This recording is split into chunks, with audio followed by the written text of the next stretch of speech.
Okay, we will get started. So, Lord bless our meeting. So we'll start on page 3. And if Randy would like to scroll down to Congregational Communications, page 3. Interesting sign. He used this as kind of representation of often what congregational communications are. Arrows pointing in every direction. And, you know, Evan McBroom, who actually was the presenter, he's with Fisher. They are a professional company that works with church congregations on communications, web pages, social media, and those type of things. So, kind of a background who he is. So that's just something to think about is, you know, our communications as a church, are we focused? Are we sharp with our communications? Are we sending out clear messages? One of the examples he gave us about communication is about above the top of the fold. And what he was referring to is a newspaper. What's above the top of the fold? That's the headline news. That's the main message to get across, is headline news. We can talk a little more about that on down. And so we're going down to the last slide on that page.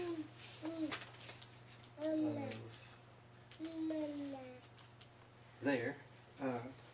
One of my kind of highlight here was a connection between your communication strategy and your church strategy. You know, are we communicating our church strategy through our communications that we're putting out? Okay. So then, if we go to the next page, the first slide was just kind of about DNA. You can kind of, you know, peruse all that. I think one of the main parts that I got out of that was, you know, nowadays things have to be scannable and glanceable. So if you're putting out communications that aren't scannable and aren't glanceable, people aren't going to read them. People don't read a paragraph to get information. If they can't scan and glance, think about when you're searching on the web and you go to a web page. You scan, you glance, you don't read. If they haven't told you right up front what you're looking for, you're gone. You're on to the next page. So if you're not clearly communicating above the fold, they move on. They're gone. So, you know, I think that's kind of an important one to look at, and you know, how are we doing on that? The next slide down is centralized communication. You know, and are we putting out the right message at the right time in the right place? You know, do we have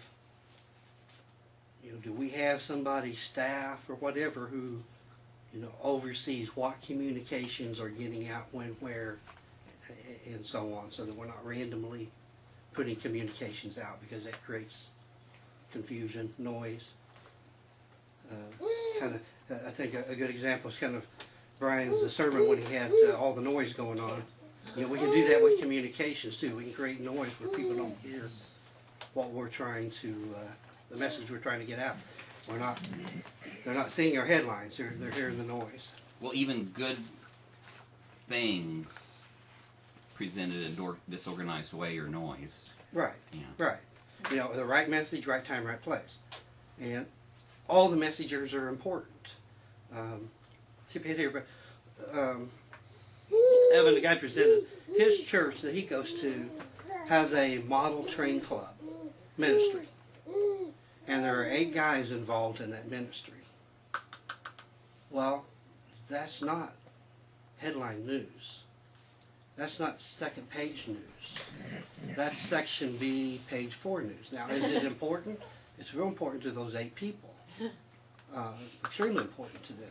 One time a year, they all get together and they put together a huge train display, all kinds of trains, huge setup. Everybody comes in, the kids love it. It's a great outreach for the church, brings in people in the church that don't normally come. Well, that week, you know, that's probably not the headline news, but maybe tier 2. That's on the front page. It's maybe below the fold, but that's important news that week. Not that's not important the rest of the time, but it's just something that you want to highlight. The rest of the time, you don't need that. You don't need that to be your headline every other week above the fold. So,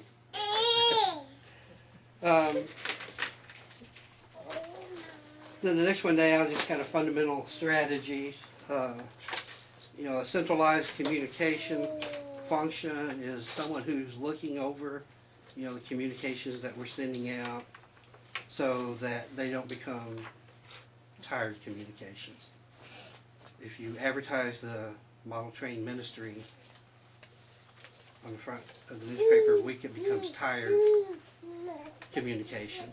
People see it, they no longer see it. You know, it's just, it doesn't pertain to them necessarily at that time, so they kind of glance over it. So I think one of the things, you know, and looking over where we're at with things after going to this and getting inspired a little bit, and looking, I think we're in great shape on what we're doing. What we may need to do is just reshuffle how we distribute the things that we're already doing. I don't see that we're really dropping the ball anywhere on what we're actually creating. It's more of how can we better present and push this information out. And that's where the web, Facebook, those things have become very important to church. One of the things that was talked about in the seminar was if you have an old church building, in this day and age, it's not a benefit, it's a liability. And that's something that you actually have to overcome. And the reason why people look at an old church building, they automatically associate that they're still doing things like they were in the 40s. That's not for me. That's not the kind of church I want to belong to. It's going to be old way of doing things. That's something we have to come over. In fact, he said, unless you have some spectacular architecture, do not put a picture of your church on Facebook or on your webpage, because it's going to hurt you and not help you. So, with that said, one of the great things we're doing is the slides. I understand that India is creating. The first thing I saw on your message Sunday was this great slide of Jesus on the cross, standing in the shadow of the cross. Headline news. That's our message. That's our big message for the week. Headline news. Okay? So, that's something that that's a great thing to put. We have a generic picture on the very top of our webpage. Every week we create a slide, as best I can tell. Am I correct on that? Just about every week for your sermon. Yeah. Great thing to put. Great thing to be a headline. Is our message. That's our main message for the week, kind of our headline news. Great slide, very powerful. I see that on our webpage. That makes me want to stay there a little longer. Something to look at. So now you take that image and we have it on our webpage. Well, the fact is, in this day and age, people don't normally go to web pages such as the church just for the sake to go to the web page. They usually end up there because of something. Well, in this day and age, they end up there because they saw something on Facebook. Our instructor, his company, once a month puts out a newsletter. During the rest of the month, they have a lot of days where nobody comes to their web page. They have several hundred that come to the web page in about a 3-day period of time when they come out with their newsletter. So it's about pushing things out to drive people to where you want them. So Facebook is a great place to push out. That would be a great slide every week. Don't miss the headline news, the upcoming service, and the message of standing in the shadow of the cross. For more information, go to FBC. Is it FBC Madison.org? MadisonFBC.org. MadisonFBC.org. and that way you help drive people to the web page. Now, you know, once you get them to the web page, are we going to keep them there? Well, the main thing on the web page, and I'm probably skipping ahead of myself, I'm not really going by slides here. And actually, if you go to the next slide on fundamental strategy. Okay. Here, you need to go back one. Go back one. Yeah, black one. Yeah, right there. Okay. Probably the biggest thing on this one is message. You know, the message matters. And are we telling a story?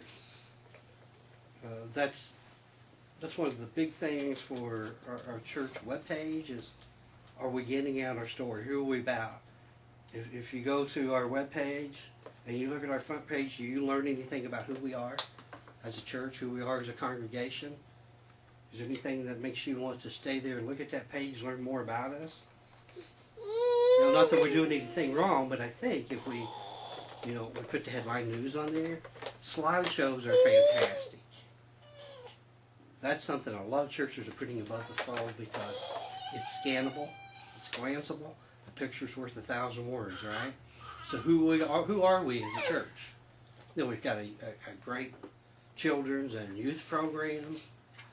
You know, we have all kinds of things going on. The pictures tell the story. It tells a story. We get a message across to people about who we are. Now, so we pushed out the headline on Facebook. All right. I would say the majority of our congregation has a Facebook page. Do you agree with that? Most people Facebook nowadays. I'd say at least 80% probably have a Facebook page. Well, if we get them to our webpage by sending out headline news, and they see this and they click on this and they like it on Facebook, let's say each person has an average of 200 friends, and let's say 100 of those are matching with their, you know, several people have the same friend, and let's say only 25 of those people actually went to Facebook and saw, you know, the headline news. If they clicked on that they liked it, they now shared this with 2,500 people that don't come to our church. And it's really important for us to communicate to people, and I try to do this with youth, parents, that if you see something, if you click that you like it, it's a whole new ballgame because then it starts showing up in other people's news feeds. Yeah. So So you can reach huge amounts of people that come to our church that otherwise we wouldn't be able to reach. yeah. So it's a great tool. They also talked about you know, other services of you know, the Twitter and all that type of stuff. Well, the fact is, probably not many in our church do that. So we certainly don't want to start anything that's new. They're doing Facebook, so Facebook. To do what? Twitter and all those different type of things out there. If you're already using that, the majority of your church using that, don't try to start it. I think Facebook would be our best avenue because I have a feeling from what I've seen and what I know, a good majority do Facebook.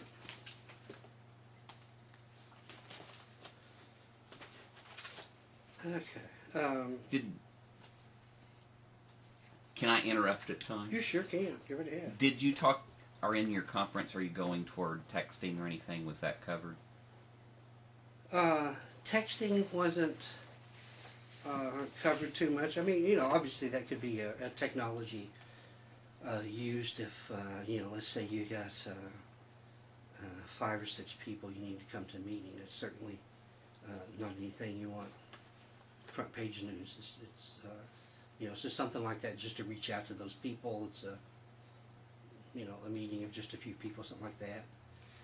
Texting would be fine, or even, you know, messaging through Facebook or, you know, those type of things. It's a great avenue. Something I read recently is texting is still the primary way that people communicate because it is glanceable. It's very short. Yeah. And so that's one of the primary ways. Now, even time that teenagers are on Facebook is declined the past year. And they don't know why. Oh, sorry. Because they're texting instead. And also phone usage is down like 20% over the past 10 years. Even with all the new people getting cell phones, airtime is down dramatically because people are texting instead of... The only thing I would say, you'd want to be careful with how much you were using texting because you could easily become an annoyance. It's a little more annoying to have something you don't want in your text than it is for something you see on Facebook. You go You have to be past that. selective. It costs you on text and so on and so forth. That's a little different than doing something, pushing something out through Facebook. So I'd say if you were going to do that, it'd be something that'd be very targeted and would certainly concern to each individual that got it, Yeah. as opposed to some real widespread, because that's unsolicited advertisements that come in your mailbox that you don't want. Right. Well, I think it works well. Lindsay Williams sends out a text every Tuesday or Wednesday morning reminding junior hires about her Bible study, or maybe what she's covering, or Matt's doing it instead of her, or whatever. And it's just a gentle reminder of what's going. But it's only, I don't think it's sent to people who aren't active attenders. Well, that's what I was going to say. Is that if it's Nancy actually does the that. person in charge of it doing it, then they know who to contact, and it's not just the church Yes. doing a blanket thing. It's Yeah. more Right. And personal. Nancy does Personal. the same thing for her Monday night Bible study for texting. That's how she Okay. gets the word out.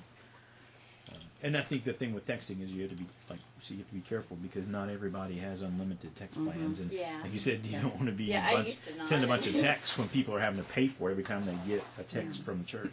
It's like, ow! Yeah, Well, it's kind of like junk mail in Junk- your you mailbox. gotta pay If it for doesn't it. pertain to you, yeah. it's junk mail. It's Right. noise. You're just creating noise for somebody that they don't want to hear. Right.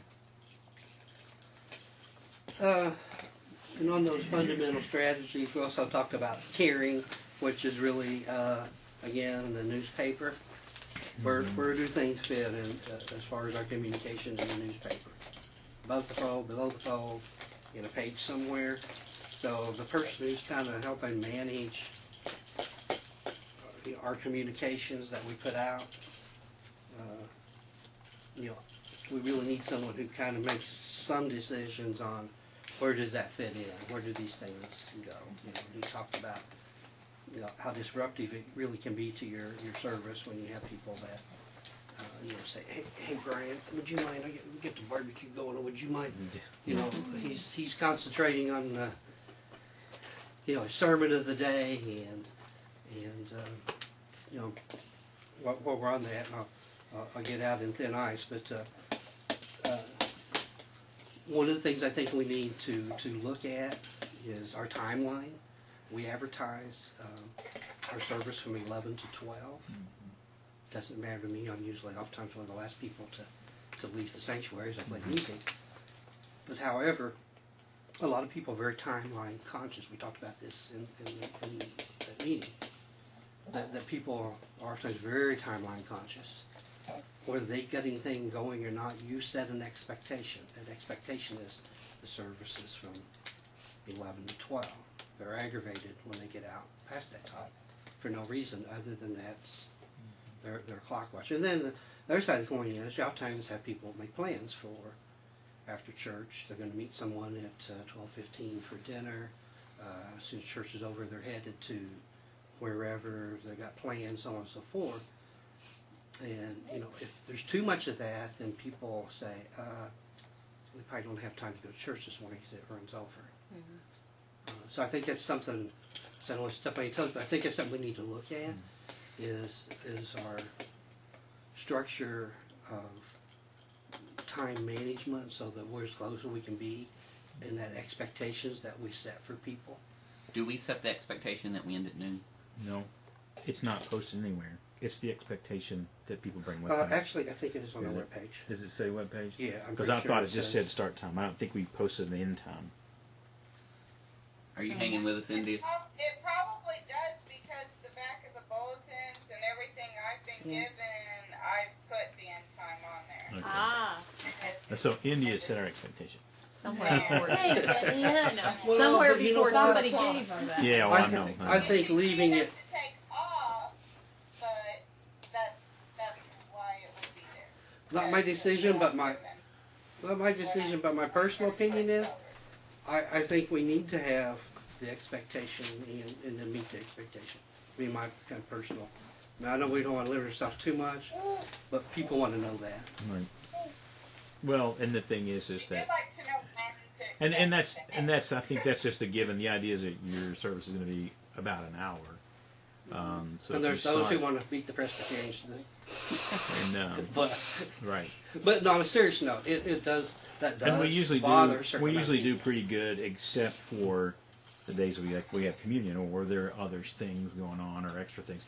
And what we run into, of course, with the second service, obviously, there's the things that's harder to control, like the sharing, because typically you compare the two in the first service and the second service. The first service is very brief. Second service sometimes is brief, sometimes not so much. Sometimes Erin has to say 5 things, when she's there. Oh, right. Well, But I'm saying here's- that, but so we've talked about at staff meeting that trying to be very conscientious about trying to control as much as we can. Well, here's something that a lot of churches are doing, and we looked at some examples there, and I think it's a great thing. And actually, Evan, who presented this, his church does it as well. Is every week, and there's more than just one reason for this. Every week, they have a recorded testimony, if you will, of what's God done in my life. Mm-hmm. They do that every week, and then that's the featured testimony for that week. And that's actually shown on their projector.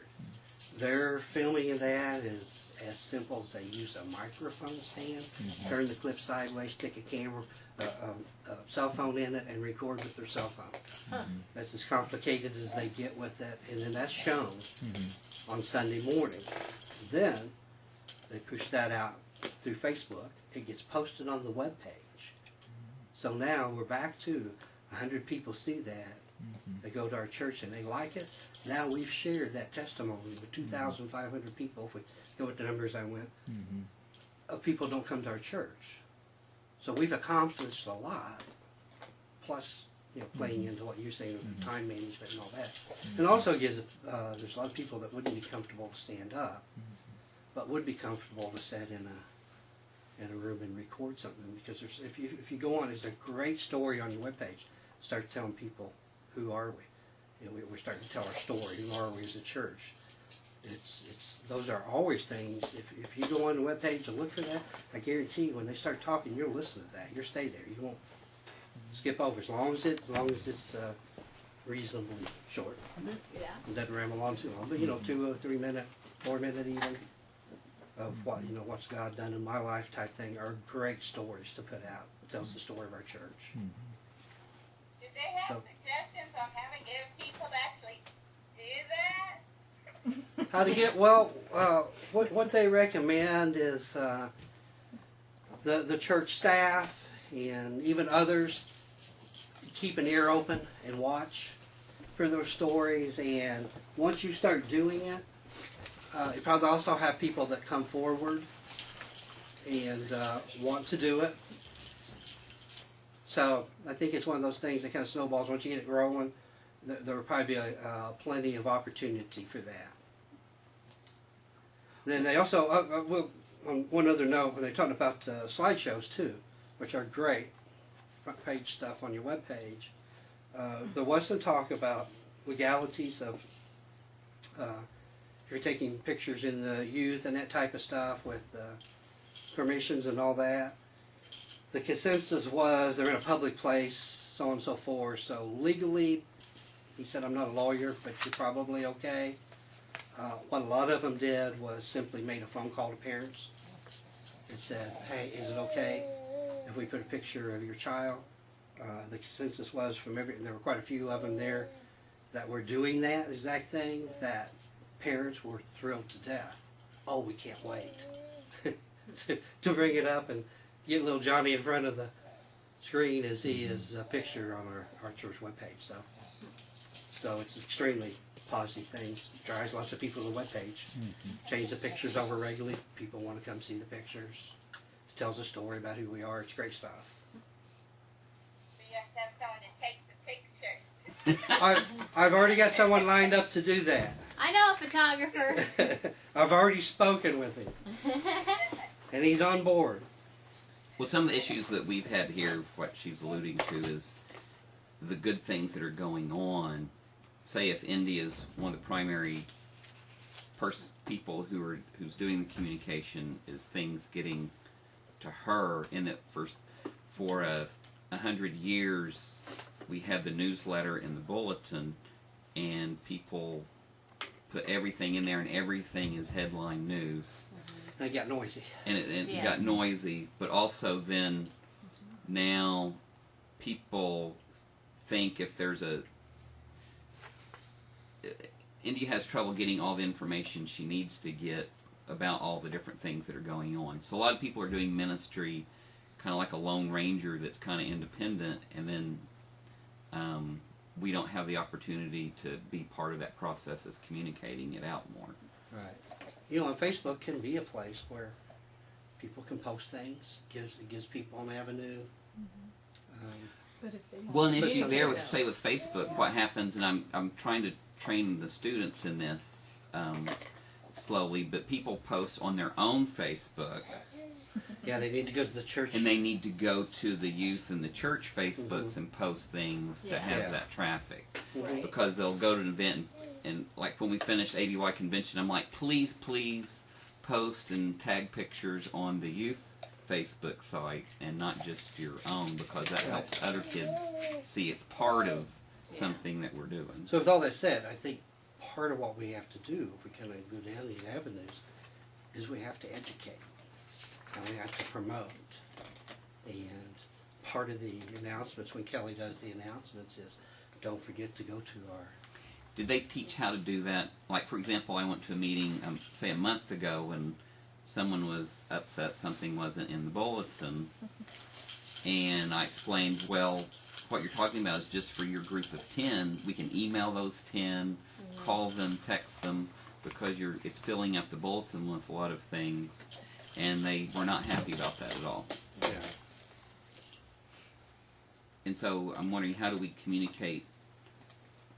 I guess we New use this mindset medium to to it. communicate that through website and Facebook and newsletter. How do we communicate that to the whole body Well, those are In things a way probably... that people hear. in a way that people hear? Yeah.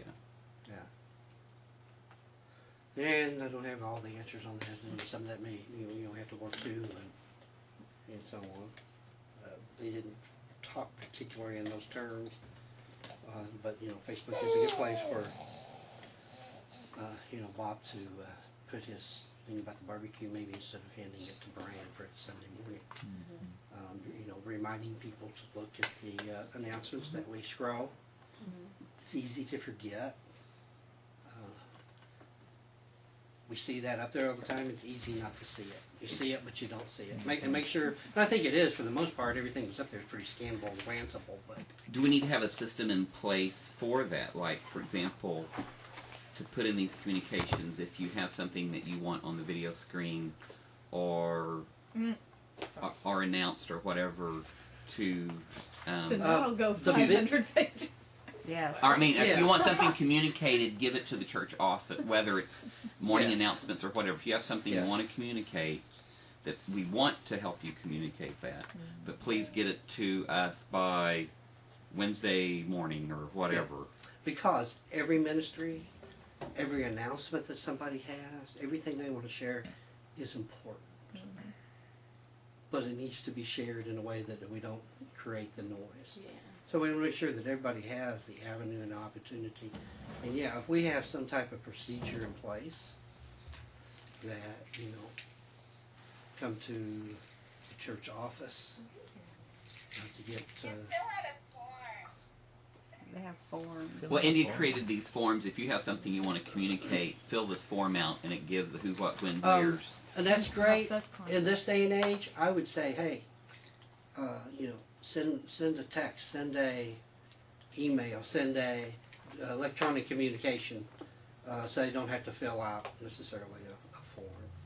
Would What- be my thing. You know, in this day and age, people don't necessarily fill forms out anymore. We got to try to make it as simple. They can do it from wherever they're at. You know, to use their cell phone technology or whatever to make it really easy for them to do that. An online form on our webpage. Bring it up on your phone. It's simple, sweet. You know, so I think there's other avenues maybe that we could use even that same form. But make it easy that people don't have to physically come to the church to get a form. They can do it from wherever they're at.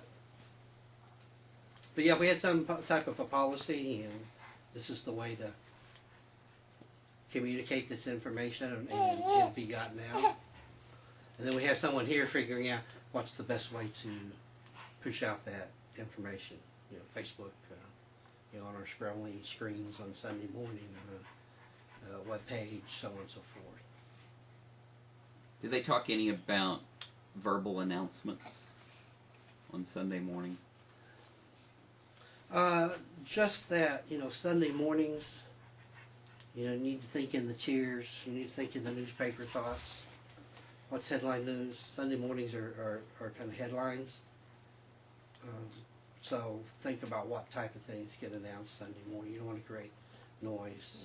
We're here to worship, to praise God, to get a message. And we want to be careful that we think in these kind of terms of what message we're getting out on our Sunday morning, and using all these other avenues. And somebody on staff that needs to be kind of looking at monitoring maybe what tier this fits into. Is this front page? Is this section B, page 4 news? But right now we don't have a clear filter. It's just, like you said, we get handed a piece of paper, please announce this. And then there's no opportunity. The way it is now would be, they would be insulted, if we just said no. So we need to... Well, we a need to different start system in creating place. the avenues. Yeah. So that each person, their very important message that they want to get out, they have an avenue to get it out. And like I said, Facebook can be a good spot for some of that. And they can even put those things up there themselves. Mm-hmm. Yeah, it's a good thing about Facebook is It you can add it yourself. gives them the opportunity to do it. India doesn't have to create anything. Nobody has to fill out a form. Hey, post it on there. Most people know that if you're on Facebook that you keep it You short can and do sweet. a setting where that on Facebook you can do the settings so if someone does post whether it can be approved or not. Yes. I'm just saying that still you have to have somebody who is in charge of that. You can't just say randomly we're going to do that. Who is going to be the person checking Facebook? Who is the person? Do you see what I'm saying? Mm-hmm. All of our staff should be administrators. Are you guys administrators on Facebook? No. You should all be administrators. Not all of us are. Some of us are. Are you? I don't think Who's I not? am. Kelly Kelly's doesn't not. think Yeah. she is. I am. Randy Are you? is.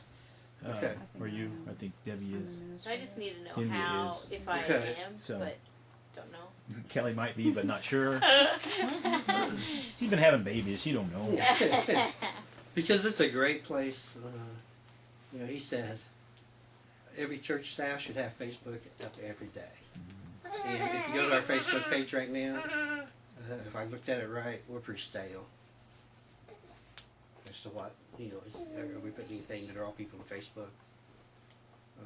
We're not really pushing out our message through Facebook. But here, there, yonder, it's just, you go right now, the posts are old. So there should be, we should be creating activity on the Facebook page. It's a fantastic tool for churches to get messages out. Like I said, when you share it, you like it, you share it, you reach all kinds of people that you've never been able to reach before. People hang out on Facebook because they're hanging out with their friends. Instructor, Facebook first came around, and he talked about his daughter spending all this time on Facebook. And he was always griping and complaining what he's doing, sitting on their computer, blah, blah. They said it actually came to him one day. They're hanging out with their friends. They're communicating with their friends. No. So it's not necessary. I'm laughing because as you've been talking on our Facebook, India's already put the frontline news from the sermon thing is already on our Good for Facebook. you. Sweet. Good for you. Thanks, India. Yeah, that's great stuff. We'll start seeing what kind of feedback we get on it. That's great. Good deal. Okay, well, we need to keep moving along here.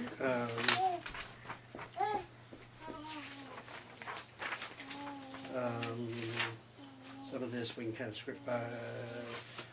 One interesting thing, if you go on up to the digital age, which is going to be like page 7, if you see pages Oh, there. sorry.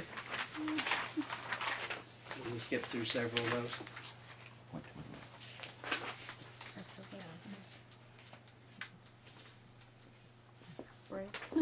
Oh, wait, break.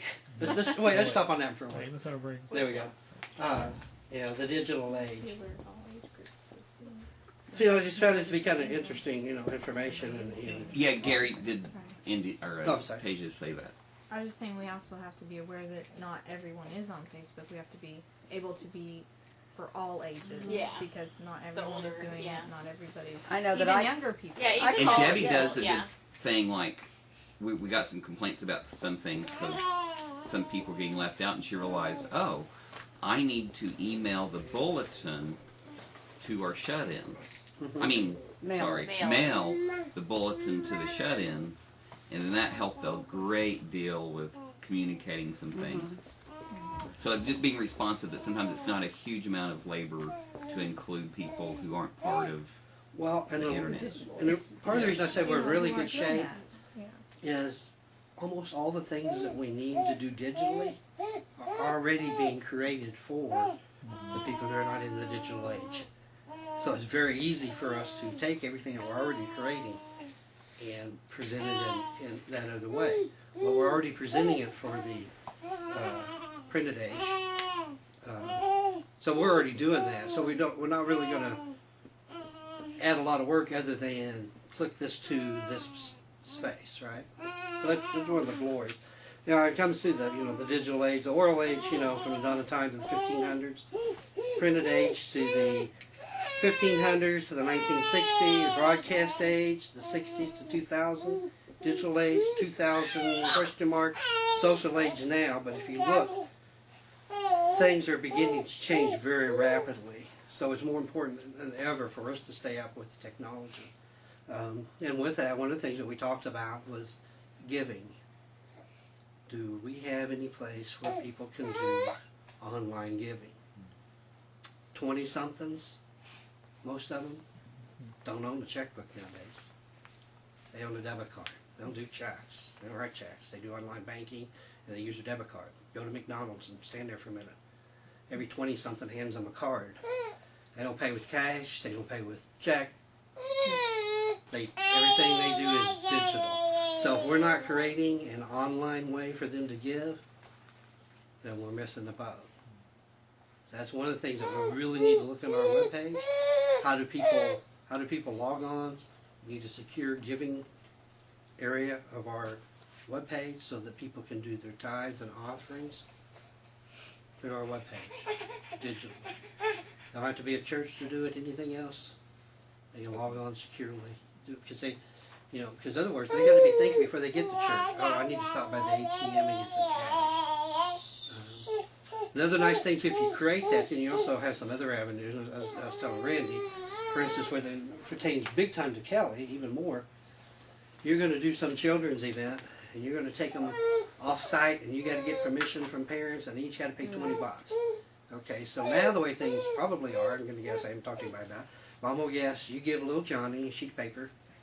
Little Johnny's got to make sure he gets that home, gets it to mom. 20-something mom has to now fill out this form. 20-something mom's got to figure out, now how am I going to pay for this? I don't do checks. Little Johnny lost the $20 I sent last time. He dropped by the church and give him the $20 again. An online form. They can pay right there with their debit card. They're done. Little Johnny, all he has to do is show up and go have fun. That's cool. And so, it's a great way to start utilizing technology to make things easy. That's cool. And the giving thing for Our there were forms are actually online. there were actually some churches there that had put an ATM Thanks to Indy. in their lobby. I don't know exactly how I feel about that. I'm an older generation. I don't know. However, they said people, they're a very young church. They didn't have checks. They didn't have cash, so they gave them the avenue when they got to church that they could get the cash for the offering. Interesting concept, but I don't think we want to go down that road. How does that work? I mean, do you use PayPal or what to have the online? It could be giving? set up for several ways. We do a direct credit card withdrawal, debit, PayPal. You could. I'm sure. I'm not an expert on that, but I'm sure if you get set up with credit card, you can put all these different avenues in play of how they would do PayPal, those type of things. You know, I mean, I'm sure. I think a lot of They those talk- issues are going to deal with our bank and what they're prepared, because they have to be prepared to accept the deposits on their end. So it's what their technology and what they will allow. There, and I know there are actually services through internet type things that do all that for you, and then basically they send the money to their bank or whatever, so that they actually do all the processing of the cards and that type of thing. You don't have to be involved with that part. Right. So I know that technology's out there. So I think it's something pretty Banks have important been too. taking credit card deposits for a long, long time, but yeah, to be able to do it electronically, I think most banks are going that way. Simply the thing that you're saying, because everybody's banking online, everybody's playing with the debit card. And there might be people that would want the option to have their tithe, automatically put to their credit card every month, or that type of stuff, so they don't have to deal with it. Right. Well, I think along with that, not just the giving, but all of the things that we're talking about. Because how many of us forget something, and then at night when we're finally settling down, we realize at 10 o'clock, oh yeah, I was going to register for that seminar or whatever it might be, and I was supposed to turn the form in and I forgot, and I don't know when I'll have a chance to get the form. Oh, well, I'll just go to the website and I can register for it online. Yeah. So the online registrations and those kind of things are helpful. For doing youth, for children, people registering to go to the next youth trip for Apex, whatever. I think all that's, and with that, hopefully we could put it where you can not only register for Apex online, you can go ahead and pay for your kid going to Apex at the same time, Yeah. and just do it all online. So I think incorporating all those things are going to be really helpful. Yeah, I think it's some great stuff they talked about that, at least from my gray hair perspective, Yeah. I hadn't really given that much thought to. So I think it's some great stuff. So, kind of moving on, web design. I think there was some on the Randy What? web design one. Oh, sorry. You're right. You're fine. There was a lot of talk about branding, the type of thing. A lot of people, a lot of churches, if you go to the webpage, they spend a lot of money for branding and logos and those type of things. That's, to me, was kind of here and there. I think more importantly, are we telling a story? It's nice to have things that are recognizable, but the human story about things that are going on in our church, I think, are probably more important than branding. So I would say focus more, to me, would be focus more on giving out a story. One of the things talked about is don't have a lot of printed information, especially here, above the phone. People don't read those type of things anymore. And if you think that's your own experience, when you go to web pages, you want to scan and glance, is this what I want? No, bam, I'm gone.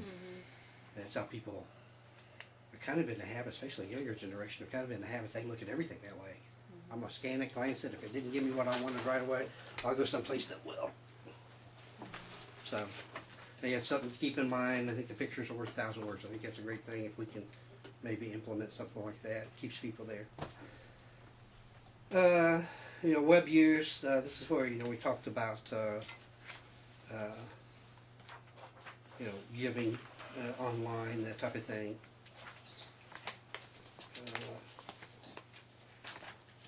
One of the good examples of which is, I think, the next one down, Randy. But probably one of the main things that got talked about, at least I took notes on from this slide, they talked about was staff bio and pics. Unless I've not found it, do we have that on our webpage? Do we have what? Bios Bios of the staff? No, we don't. Okay. We don't even have pictures of all of them. I didn't think so. 'Cause I We do have searched. pictures in our little pamphlet. Yeah, in our pamphlet. I've updated since Brian got here, but I don't recall. It's been needed to be But there aren't any I bios. looked it up. Are you real good with Photoshop? If we're going to put pictures on, we may need. No, just kidding. Need to airbrush on the picture. Yeah, brush. but they talked about that's always a good example somewhere on your webpage so people can go meet staff.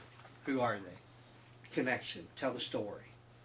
I haven't been to it in a long time, but Grace Point church out in Las Vegas. They had great bios on their staff.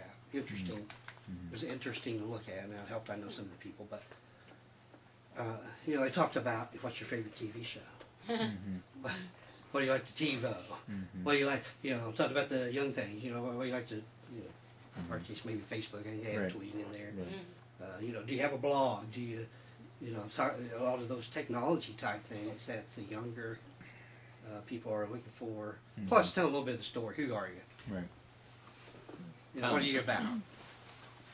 This is jumping around a little bit, but I noticed on our Facebook, Jerry Dugan posted about technology meeting tonight at 5:35. Is that an appropriate use of Facebook for something for primarily for church council, but it goes to everyone?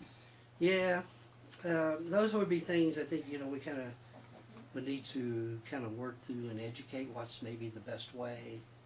Because it could just send a message to each of those.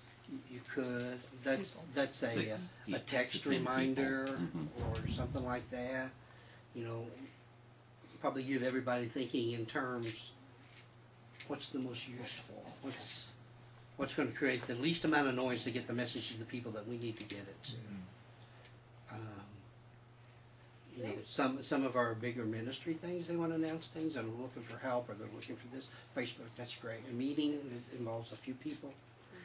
There might be better avenues. You know, we wouldn't want to scold people for getting there, but you know, over a period of time to mentor and create an environment where people understand how we communicate as a church and what's the best way to get your communications across. So that would be something, you know, as a staff and so on and as a congregation to kind of think about and educate ourselves. How do we get our messages without creating noise? We have enough noise in life. I think, you know, Brian's message the other morning with all the noise, you know, we've got a lot of that in life already. So the more that we can sharpen our communications, the better off we are. They don't create noise for people. We get the information to the people the information needs to go to. So that's a good point. And there might be, but then again, right now, It's happy someone notices it. Well, right now, I'm happy Jerry someone's using recognized Facebook that. to do that, actually, right at the moment. But as we go forward with technology, and you know, it's you know, a long education process and creating an environment where people can have a good idea of where does this fit in with communication our church does. Speaking of that, India, who's Ugandan orphan child care? I have no idea. They've dominated our Facebook by posting. Yeah, I don't know who they are. And that might be where we need someone who monitors Facebook, and we stop everything we put out on Facebook what wants to go out. One thing I will say while we're on that subject and we have someone dominating, one of the things they talked about, and it actually had happened to a few of the churches there, do not ever get in any kind of dispute on the church Facebook page about anything. You want to talk? There's been major companies almost taken to their knees because they wanted to dispute one person on Facebook, and it becomes Headline news. the biggest headline news you've ever seen in your Yeah. life. Everybody in the world. You look at it, there's been 1.4 million like it. You know, it's like, whew, don't go there. Yeah. You know, if there's anything that seems inappropriate or someone's upset about something, then you know, probably the best thing to do on that is take that down, because administrators can take it down. Contact that person personally and say, hey, we understand how you're feeling. We want to resolve this. Could we meet with you and talk about it, or so on? Because otherwise, Facebook is such a public forum, it will spiral straight in. Well, and I saw an example, say a young mom who used to be one of my kids, posted something negative on her Facebook page about her delivery, her third or fourth child at King's Daughter. And she was, I mean, and it was like an hour after delivery. She wasn't in a good mood, Wow. you know, and no She one was dragged, responded not happy. negatively back about that. And a year later, they had a half-page ad in the paper of her praising the King's Daughters OB and That's how funny. happy she was delivering all her 4 kids But at King's Daughters. And that's right, because if someone would have responded to her, but so they just ignored it and whatever, she wasn't in a good but mood. what a great example that is about pushing our headline news out. Bless you. Look at all the people her one comment reached Right. enough that she's going to run a half page. So, you know, it's a powerful tool. And the thing's powerful, you got to be a little bit careful with. But it's a powerful tool. So, you know, the positive power testimonies Well- we put out, those type of things reach a lot of people. Yes, they do, a lot. And And it's I great. and I was reflecting. It was a really good ad in the paper. And it was a really nice picture of their family. And I'm thinking, what reached more people? You know, Yeah. that half-page ad in the paper or the little blurb on It's on the Facebook? website too. Is it on KDH's? You know, and If she would have recanted on Facebook, it probably would have reached more people than it did on the paper. But she was probably thinking, I don't want anything to do with that on Facebook. But anyway. There were some examples, and we went through some of those. If you know anybody wants to, you know, you got your papers there. They have more good examples, some not so good examples of web pages for churches, and look at some of those. Like I said, a lot of them do. A lot of them are big on the logo, and there are a lot of them that are big on the pictures and stuff. Well, Personally, it's good not to be in the not so good example. Yes. Yeah. yeah. He said, hopefully none of these ever. No, these using them. Yeah, I was gonna say, Yeah, right now, Hopefully these are none of you President. that are here that are on this not yeah, so he good qualified example. that in the beginning. But, you know, they weren't necessarily bad, but they just weren't telling a story. And we're getting any kind of message I've looked at across. dozens and dozens of church websites, and some of them are absolutely pathetic. I know. Ours stands heads and shoulders way above Yeah. the majority of anything I've ever seen. Did you hear that, I think India? Actually, I had, when I didn't know if you were going, you circled the thing about WordPress, and I had a question, and I was wondering what they had said about that, because through Share Faith, which is what we use to coordinate a lot of our website hosting and design and stuff, and I had started redoing it, but I think it looks a lot better, but I didn't really finish transferring everything over because, anyway, I don't understand what you just said. I don't know how to explain what I'm saying. Transfer over what? To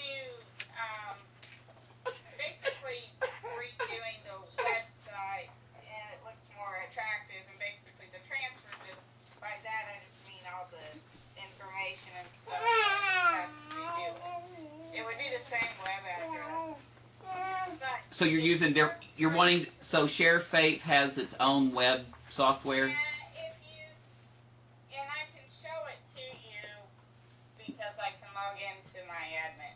So you you're, could turn around and look at what, but it's a WordPress thing, and so then I saw that and I got nervous. I'm like, are they saying that's bad? The word. Because they were so. what page is that on?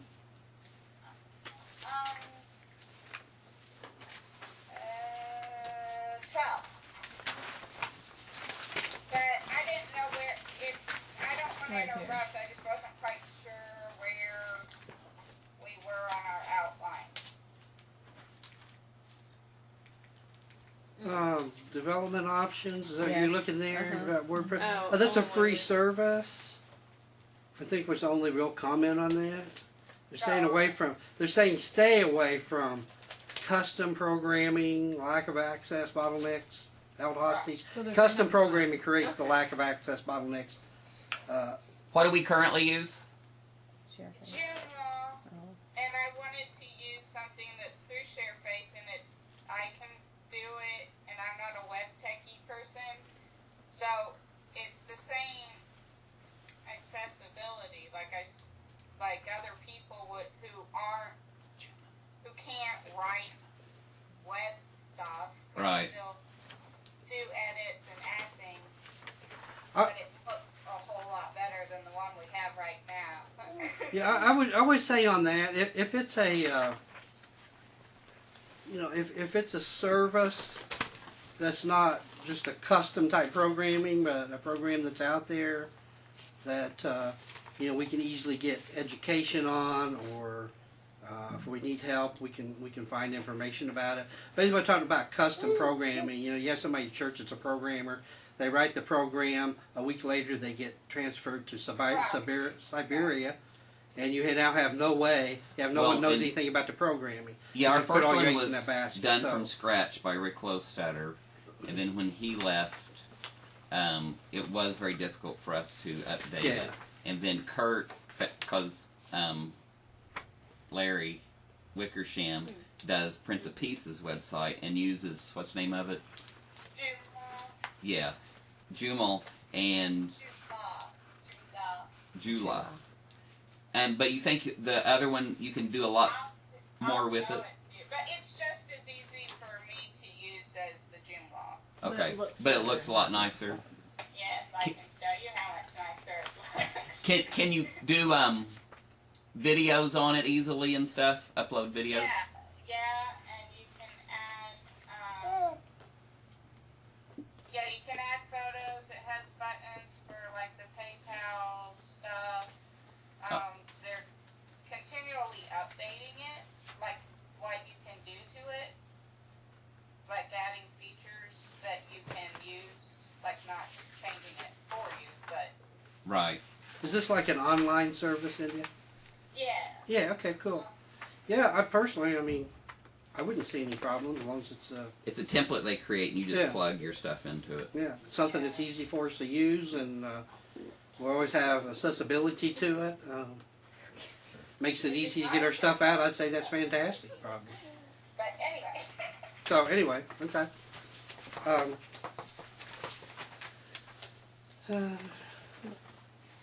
They did talk about apps and those type of things. I certainly don't think that we really need to create apps for phones and all that business. Can you create some iPhone apps, India? And then everybody in the church has a different phone and needs a different version of the I don't know app. how to do any of that stuff. There are a few large I don't know churches. how to do any of that stuff, and with only 8 hours a week, I don't think you want to train me. Well, like I said, and I think one of the very important things is we're going to have a really good web page, and we're already creating basically everything that we need. You're already creating the slide in your 8 hours. That's the headline news. It would be real easy just to post. When Wayne Right. Detmer uses the bulletin every week on his iPad instead of getting a paper one. And with you mentioning it, one of the things I had is number He's the only one, but As he a- loves his iPad. as one of Yeah. the number one things we need to look at is an open Wi-Fi open Wi-Fi for our congregation. More and more people now use their phones, their pads, whatever. And they have to pay data usage to to new do. people. Well, a lot of people with their pads, they don't have a service with their pad. Like They only Wayne use Wi-Fi. and Jody Sullivan. Our bulletin, is on. We're already putting our bulletin on the webpage. So if we have a congregation that gets used to, hey, I don't need to take notes. I get that on my phone. I got that on my pad, and we can start printing half the bulletins that we print. Fantastic, right? Not costing anything. Or look at here, it costs us money to write, the bulletin. So that's something that that education might, an announcement. Don't forget to check the bulletin on Yeah. the webpage. If they have access, they can bring it up right there and then while they're thinking about it. And Brian starts noticing everybody in church and now we may have to turn it off to a certain point or Oh, something. yes, ma'am. But I think it's good to look at that, and I would encourage that if we do an open Wi-Fi, that it is a guest site that is not connected on the backside to our computer system. So, if it's not connected to our system, you can't hack our system. Gives us security on the backside if you just do a guest. We Wi-Fi. had one, but the router's not working well, so we pulled it back down. Yeah. So I think it's something we really need to putting all these things in place, then we need to have, someone, wants to do the online giving when it's offering time. They need to be able to log on and do their giving or whatever, and do those type of things. So I know it seems like a strange thing for me, but I know that 20-somethings, that's business is normal. So I think, let's see. Yeah, last week I had 3 people ask me for Wi-Fi. Yeah, so I think it's time we get that. They asked the question a few slides down here is, basically social media, it's not a fad, it's a fundamental shift in the way we communicate. Ask the question, does our church, do we Facebook as a church? And he's not promoting Facebook, he's just saying, this is how people are communicating this way in this day, and it's a great tool. And yeah, we may not have a lot of people coming. I think we had 40-some people that had recently looked at our Facebook. I think if we were educating about it and doing things that got people there, that would greatly increase.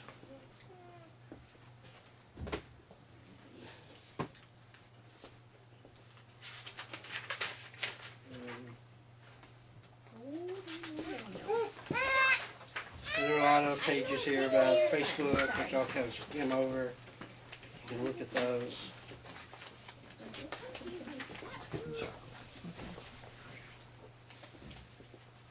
There's a lot of talk about the mobile devices and e-giving. They brought that up again when we get to the mobile devices.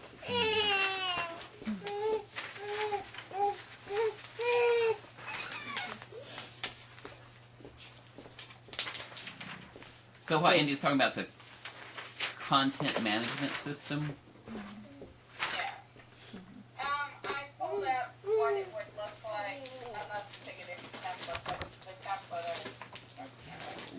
One thing with calendars too, I don't know if that includes it, India, but for example, It has the Google Calendar. that where I'm thinking.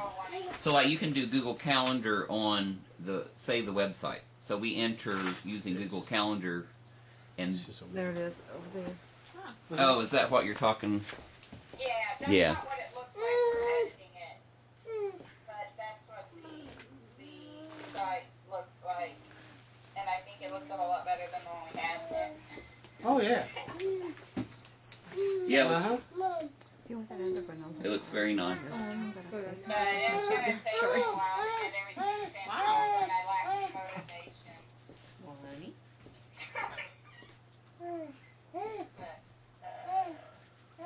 And then people who use Google, then that will automatically go to their smartphone or their iPad or iPod automatically, and that will actually pop up in their calendar. And I'm still trying to figure that out now because I notice on my calendar now it popped up that the Baptist Student Foundation at Purdue's spring break mission trip is on my personal calendar because of how everything's all interconnected. Well, I think, India, the motivation and the excitement for you is that you're doing all kinds of work that not a lot of people are going through right now. If we put these things in play, people are going to be seeing your hard work every day. It's going to have a lot more meaning. Come on, work with me. Thank you, Gary. I just lack your optimism. But it will. If we put these things in place. It's frustrating sometimes Hard to hear. Yeah. That's frustrating. Is like how, I agree, slideshows and people putting pictures and things are helpful and really good, but I have given up any optimism. I have no idea how to get people involved because you can't put material on a website if you don't have the material. So Right.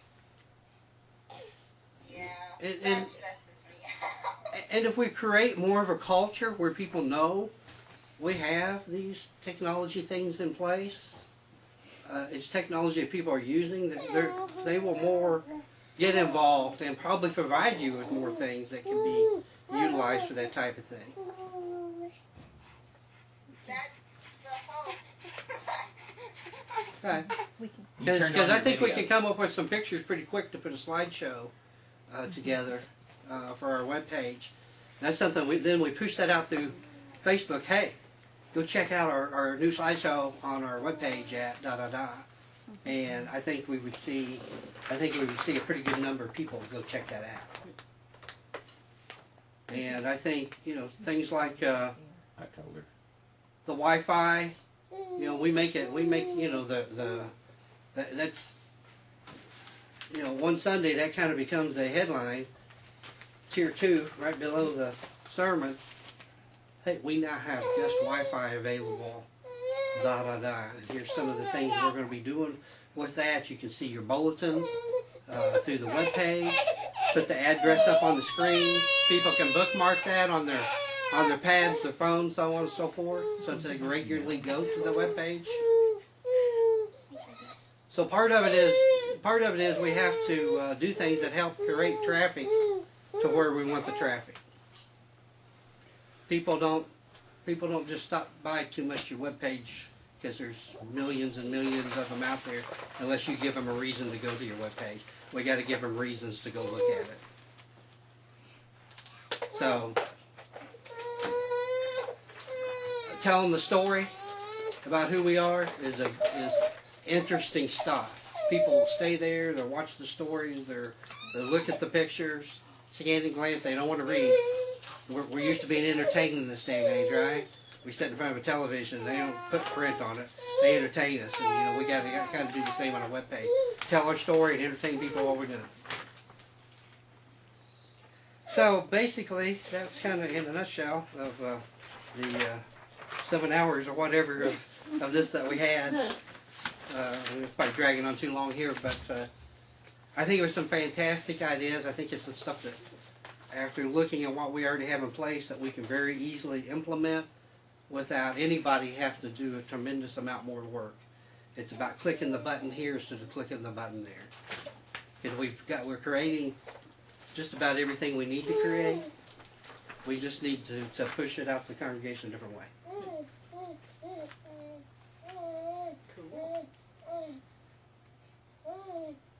So, anybody have any comments, questions?